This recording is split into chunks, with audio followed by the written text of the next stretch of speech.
As Julian has shared with us, we will be going through Obadiah. And Obadiah is the shortest, maybe the shortest? Yeah, it is the shortest book in the Old Testament. And it's just one chapter long. And it deals with the injustice that Edomites have dished upon Israelites on their lowest point of their history. And we will talk a little bit more about that. And although it's a short chapter, there's a lot of background history. And if you want to learn more about that and how Edomites enter into the Old Testament story and how they kind of extend themselves into the New Testament, please join us for Life Devo on Monday and Wednesday. It's just really interesting and fascinating. So it'd be wonderful to have you there.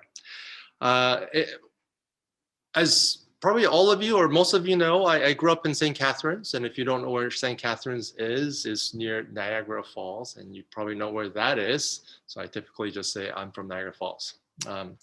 Anyway, geography and cities aside, I used to go to Niagara Gorge, and you just go down these stairs, and you walk along the pathway, the cliff that made by the waterfall that it just for, I don't know, thousands or millions of years, the water would fall and you would erode the surface where it fell, and then it would just back away, and the fall kept retreating back, and it will leave this wonderful cliff, and it's just a nice place to go for a walk, especially in summer when weather's nice. And there's one particular part in that path where it gets really narrow and steep and slippery. And only way to really safely go down is to put your hands on either side of you. And I guess over the years, I don't know how many years, decades, maybe a century. And as people were going down that path, they would inevitably put their hands on the wall. And as they put their hand on that sort of, I don't know, ideal spot over and over and over again, the hard rock eventually eroded and became smooth. And it just kind of looks like somebody took a black wax and just poured it all over the rock. And where people's hands have touched, it's now just black and smooth and shiny. It's kind of unthinkable to think that our soft hands, right? Especially now with all the moisturizers, our hands would, the momentary touch of the rock would eventually erode it away and make it smooth and chip away slowly over the period and actually shape the rock. But I mean, it's a proof right there that if you touch the same spot long enough, doesn't matter how smooth the surface of your hand is, that you will eventually erode. And I want to extend that thought a little bit further and get us to think about that for a moment. Is your heart today being eroded in the sense that, is it being deformed? Simply, it's just eroding and there's deformation of your heart. Or is there formation of the heart in the sense that the potter's hand, the Lord, God himself, is touching you, your heart, shaping your attitude and your character and your integrity, and that is becoming a masterpiece in his own image. The thing is, as you and I live our life, we would think, why would I change? I'm solid as a rock. I haven't changed in a long time. I will always be who I am, and the world can't change me. But the thing is, as you and I experience life, we inevitably change, and we're shaped by life experiences. And of course, what I'm trying to get you to think about here today is, are we getting shaped and deformed by life, the tragedies and just simple experiences of life, that we're slowly being changed and shaped and chipped away? Or are we deliberately and purposely surrendering our heart, our character to God, so that he is shaping us and he is turning us into his image? So that's what, and how do I know? Am I being deformed and eroded, or am I actually being chipped away and being shaped and formed by God? And that's what I want to talk to you about today. In this short story of Obadiah, you see that Edomites, who are descendants of Esau, and if you recall, Esau is twin brother of Jacob, that they have been slowly eroding away. They had a lot of bad blood between, two brothers had bad blood between them, and their descendants also had bad blood as their story and their lives sort of intersected, and they came together. And it's often the frictions come not with strangers, but with those who are close to us. And this story is no exception. When Israel, it's hard to tell when Obadiah was written. And it's also kind of difficult to tell which part of history that Obadiah is talking about. But in my opinion, it's most likely that they're talking about a time when Judah fell, like when southern kingdom of Judah fell at the hands of Babylonians. And as Babylonians came, there were cruel people, and they didn't just conquer the people that they battled with. They made sure that they instill fear into their heart. And the things that they would do is they would take infants by their ankles and they would just swing them and dash them against the rock and just spill their life, and they were soaked with soil with their blood. And while these traumatic events were happening by Babylonians, it was Edomites, the brother of Jacob, who stood in their mountains and looked at them and said, ha ha, you're getting what you deserve. We hated you then, we hate you now. And what they did was, after Babylonians have taken people away on exile, they swooped down like an eagle, and they took remainder of Judah and sold them as slaves. And they saw their brother not as a brother or sister, but as a commodity, something that they can turn into quick cash. And not only did they take people and sold them as slaves, but they also took possessions of their properties. It makes sense. You sell the owner of the house remains, so no one is no good to anybody, so they just took everything. And Edomites had this kind of pride, because they thought to themselves that this can never happen to us. Babylonians came down and took you guys, and we came down and took some of you guys too, but this can never happen to us. And let me show you why they thought that.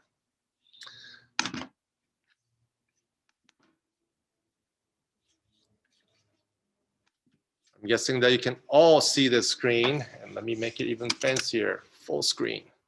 Nope, it's not working. Here you see that Edomites, as the Bible says, their dwelling was like eagle's nest. They dwelled on top of mountains, on the edge or the face of mountains and cliffs that no one can penetrate. And it is there they thought to themselves, you can't barge into our house. No one can attack us. There's no battering ram, there's no siege machine high enough to reach us in this place. So there, they lived this life where they thought, we will never be captured. And in addition to that, the entryway into Edom was like this, where one person at a time can enter. It was like living in a vault with such a narrow gateway that they said to themselves, we will never be conquered. We will never have this happen to us. And therefore, we're going to stoop down and just take whatever belongs to Israel. And they had this great sense of pride that they had. But they didn't start off this way. The Bible doesn't say that they just saw the attack and they just came down and they just took everything. First thing that they did before their heart was utterly corrupted, there was a slow touch of deformation and erosion in their heart. And that is from their high vantage point. They saw Babylonians march down and with their siege machine going into Israel. And what the scripture says is that you stood by and you watched these things happen. That you said to yourself, you know, the place that I live, we will never be conquered. And if it's terrible to be you. It sucks to be you, that you live in the plains and the flat land and this is happening to you. So we're just going to watch and let you suffer. And we're not going to do anything. It says that they have opened their mouth as they watched. And that's sort of a poetic way of saying, you know, their mouth was open in joy. And they were smiling and they were happy that the people that they didn't like is getting what they deserve.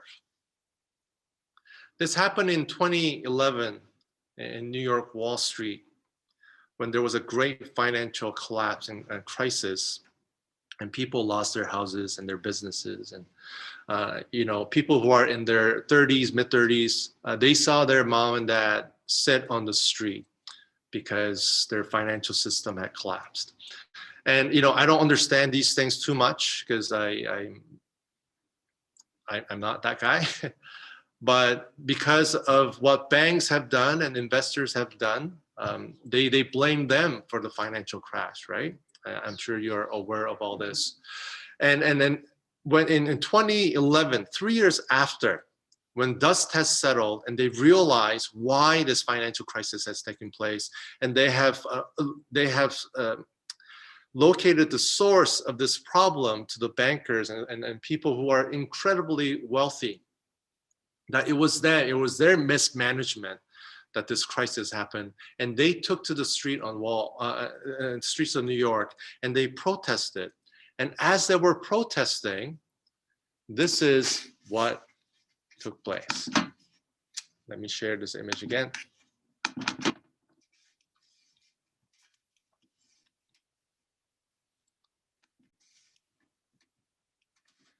You see the people who are protesting on the street, at the street level, and you see people on the upper tier, on the second floor. And while they were protesting about injustice and a financial crisis and their pain and suffering, this is what they saw. That there were people upon the second floor taking pictures of them, laughing and drinking their champagne. Only thing that is not factual about these photos is that this march didn't happen in 2008, but it happened in 2011. This is what Edomites have done to their brothers and their sisters. They simply watched and they laughed and said, you're getting what you deserve. So what's wrong with this? What is wrong with us just not doing anything about the world? What is so bad about this? During World War II, Martin Niemöller, who was a pastor and a theologian in Germany, he sided with Nazi Party. He was a staunch supporter of Hitler, and he believed in what he was doing, although he was a theologian and a pastor. And this is, and later on, he realized the real objective of Hitler, and he recanted his position, and he started a church called Confessing Church. That he said that we're not going to confess Nazi Party's ideals, but we're going to confess that there's one God, and we only bow down to him. And here, he eventually was imprisoned by the Nazi Party for his faith and his stance against them. And this is the poem that he wrote. He said, first, they came for the communists, and I did not speak out because I was not a communist. Then they came for the socialists, and I did not speak out because I was not a socialist. Then they came for the trade unionists, and I did not speak out because I was not a trade unionist. Then they came for the Jews, and I did not speak out because I was not a Jew. They came for me, and there was no one left to speak out for me. You see, when you and I don't speak out on behalf of those people who are suffering, when you and I simply don't speak out against injustice and disparities in the world, what you and I are doing is that we're giving power and courage to what is evil. We often think that sin is what we do to other people, and you are absolutely correct to think that. But there is another sin that is just as grave and just as prevalent, especially in our time, and that is called sin of commission, a sin of omission, that we're not doing what we ought to do. Sin of commission is we're doing the things that we ought not to do, but sin of omission is not doing the things that you and I ought to do. See, remember the story of the rich man and Lazarus? If you read that story carefully, you see the rich man, eventually when he dies, he goes to hell.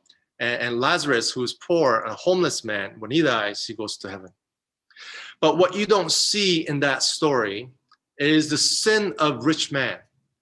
You never see him doing anything evil. There's nothing that he has done. There's no description of sin of commission. And he has not done anything horrendous or demeaning to anyone. And then you realize, and you ask yourself, what is his sin? And that's when you realize his sin is sin of omission. That on the way to his house from his work, on the way out of his house to his work, he saw Lazarus, a homeless man, and he did not do anything. He did nothing. Sin of omission in the eyes of God is serious.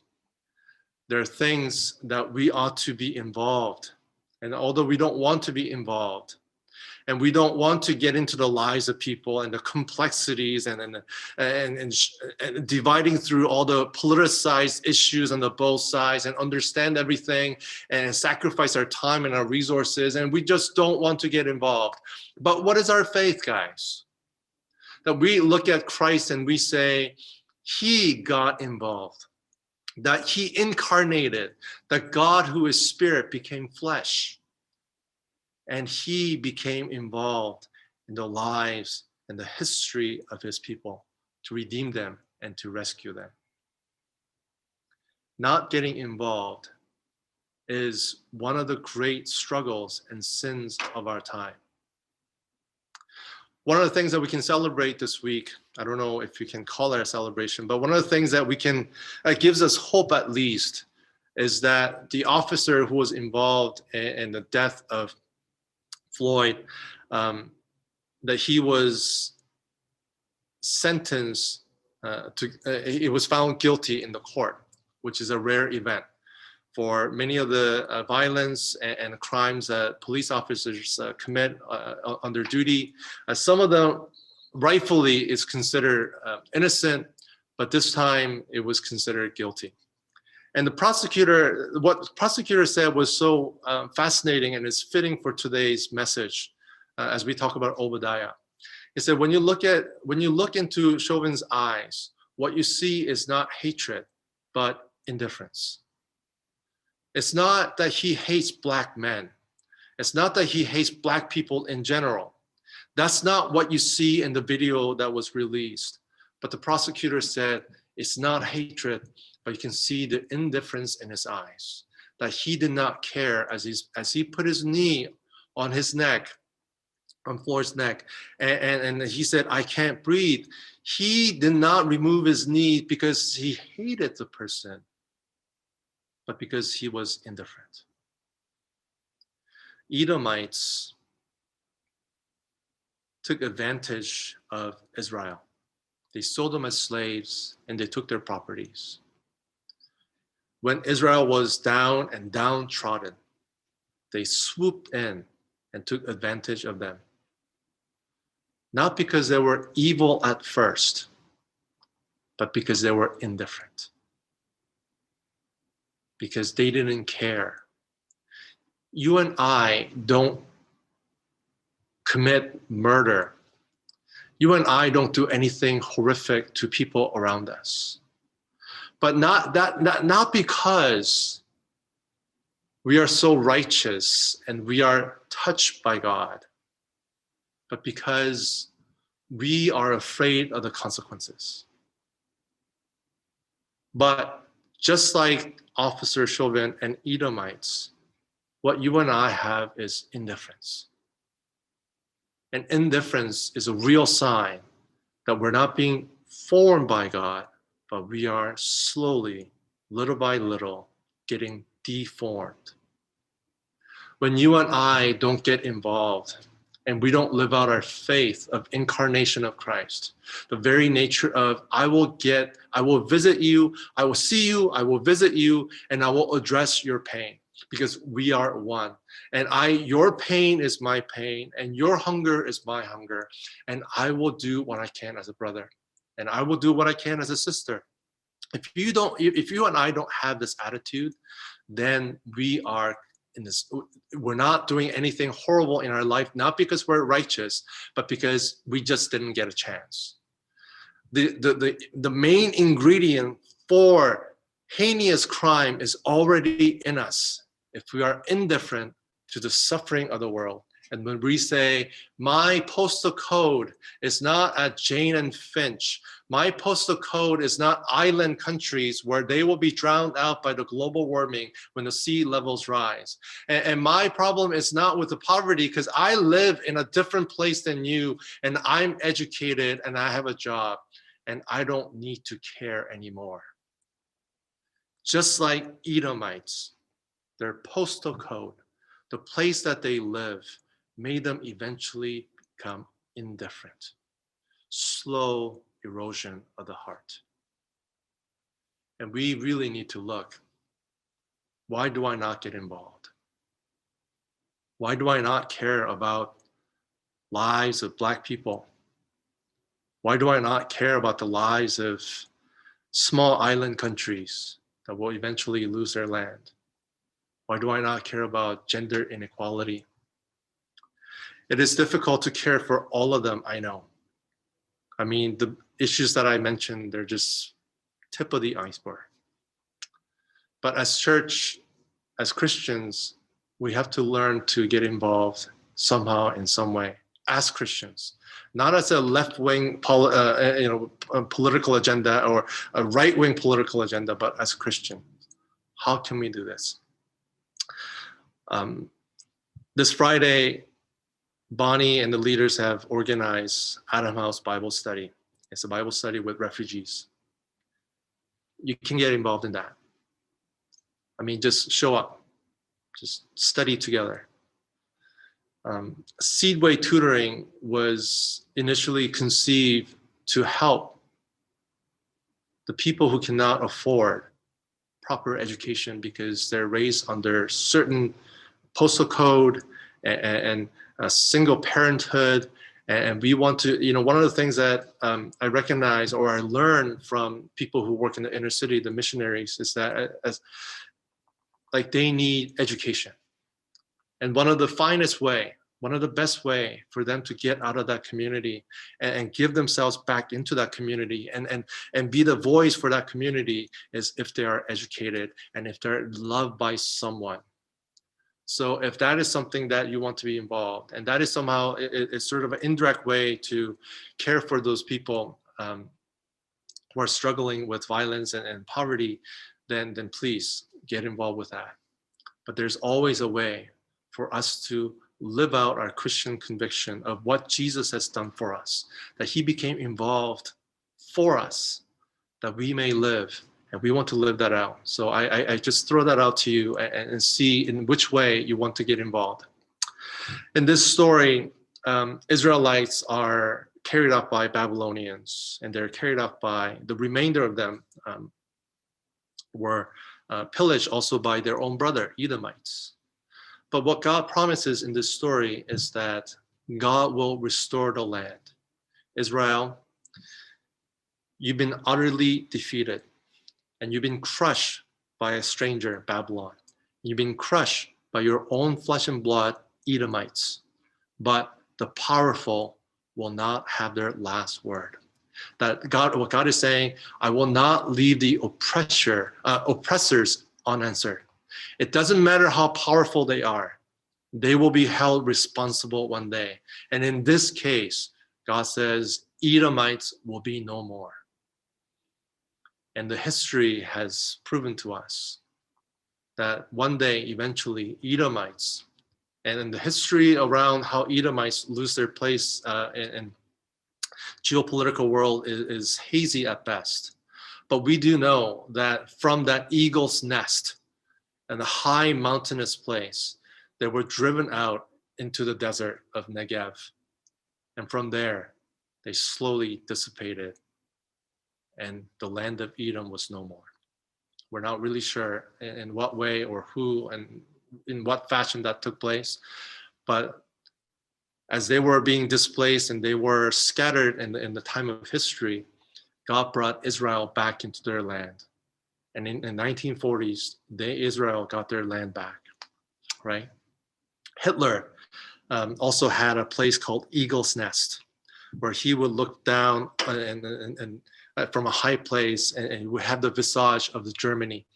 And there he thought, I will rule and conquer the world. And he planned his massacre. He planned his acts of violence there in the Eagle's Nest. But it was also that place where presumably he committed suicide and he met his end. God is in control of our time. God is in control of justice and oppression. And yes, as you and I live in this world, there are many tragedies and difficulties, whether it's COVID or people who are close to us are betraying us. And you will see all the injustice in the world, whether it's racially motivated or it's motivated by gender or money. And you and I will experience that real, like that baby dashing kind of experience. But what God is saying without saying, what this story is saying to us is lay it on the Lord. Although in your heart, is in Psalm 137, this is what is recorded about this whole experience. Remember, O Lord, against the Edomites, the day of Jerusalem, how they said, lay it bare, down to its foundations. O daughter of Babylon, doomed to be destroyed, blessed shall he be who repays you with what you have done to us. So look, the psalmist is saying, is praying to God and saying, blessed is the one who does exactly the same thing back to you. And says, blessed shall he be who takes your little ones and dash them against the rock. Look at that. You've done it to us, and I hope somebody will do it to you. It's the most raw and like horrific prayer that you can ever imagine. But Obadiah, the psalm is not saying, yeah, let's go out and do this. Let's go out and repay people for what they have done to us. This is my heart, is what Israel is saying. This is what I wish, the pain and trauma that I have received and the bitterness that I have. This is how I feel, God, and I'm praying to you that somebody will do the same thing back to them. But Obadiah is saying, wait upon the Lord. He will bring justice. You don't have to do the same. Your heart says so, but don't live that out. Wait upon the Lord for your tragedies and trials to wane. For God sees you, and God is involved. If he sent his son to you, he is there. He will help. He will deliver you. Wait upon it. And again, connecting this back to Christ. Isn't this our resurrection faith? That I have lost today. I have been humiliated today. I have been crucified today. But just like Christ, just like Christ has been resurrected, I believe that one day everything will be restored.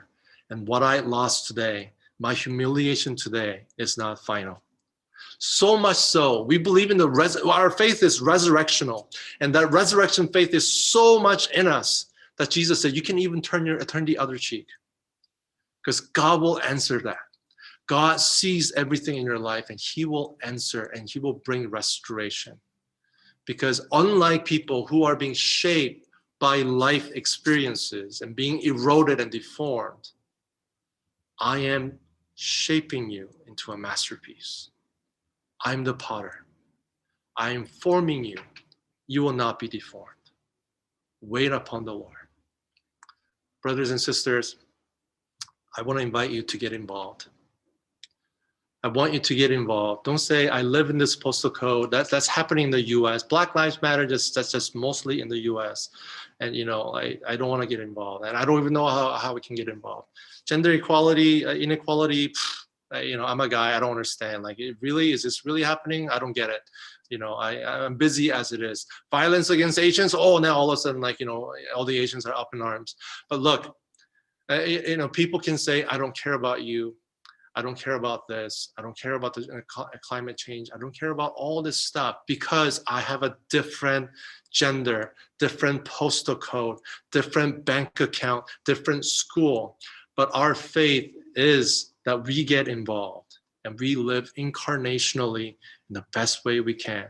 We can't get involved with all of them. It's impossible. But if you pray long enough, if you look around in your life, I bet you there's something that God is pulling and tugging at your heart that you must be involved. And to those of you who are suffering today, I want to say to you, yes, life is difficult. And we're all touched by trials and hardships and unexplainable pain. But trust that our faith is resurrection faith. That we're not being deformed incrementally, but God is shaping you, forming you incrementally. You don't have to be like Edomites and Babylonians to get justice. I pray that you will wait upon the Lord. Do not take matters into your own hands. Do not gossip. Do not turn to them that have caused you pain. But wait upon the Lord and say, Lord, I know you will have the final word. My loss today will not be the final thing that I will see. So brothers and sisters, I pray that you will look to Christ as we go through this time together. That you will look to Christ as you address the social issues. I pray that you'll look to Christ as you go through your internal turmoil and your trials. Look to him and be made into his image rather than just random erosion and deformity that have been brought on by life experiences.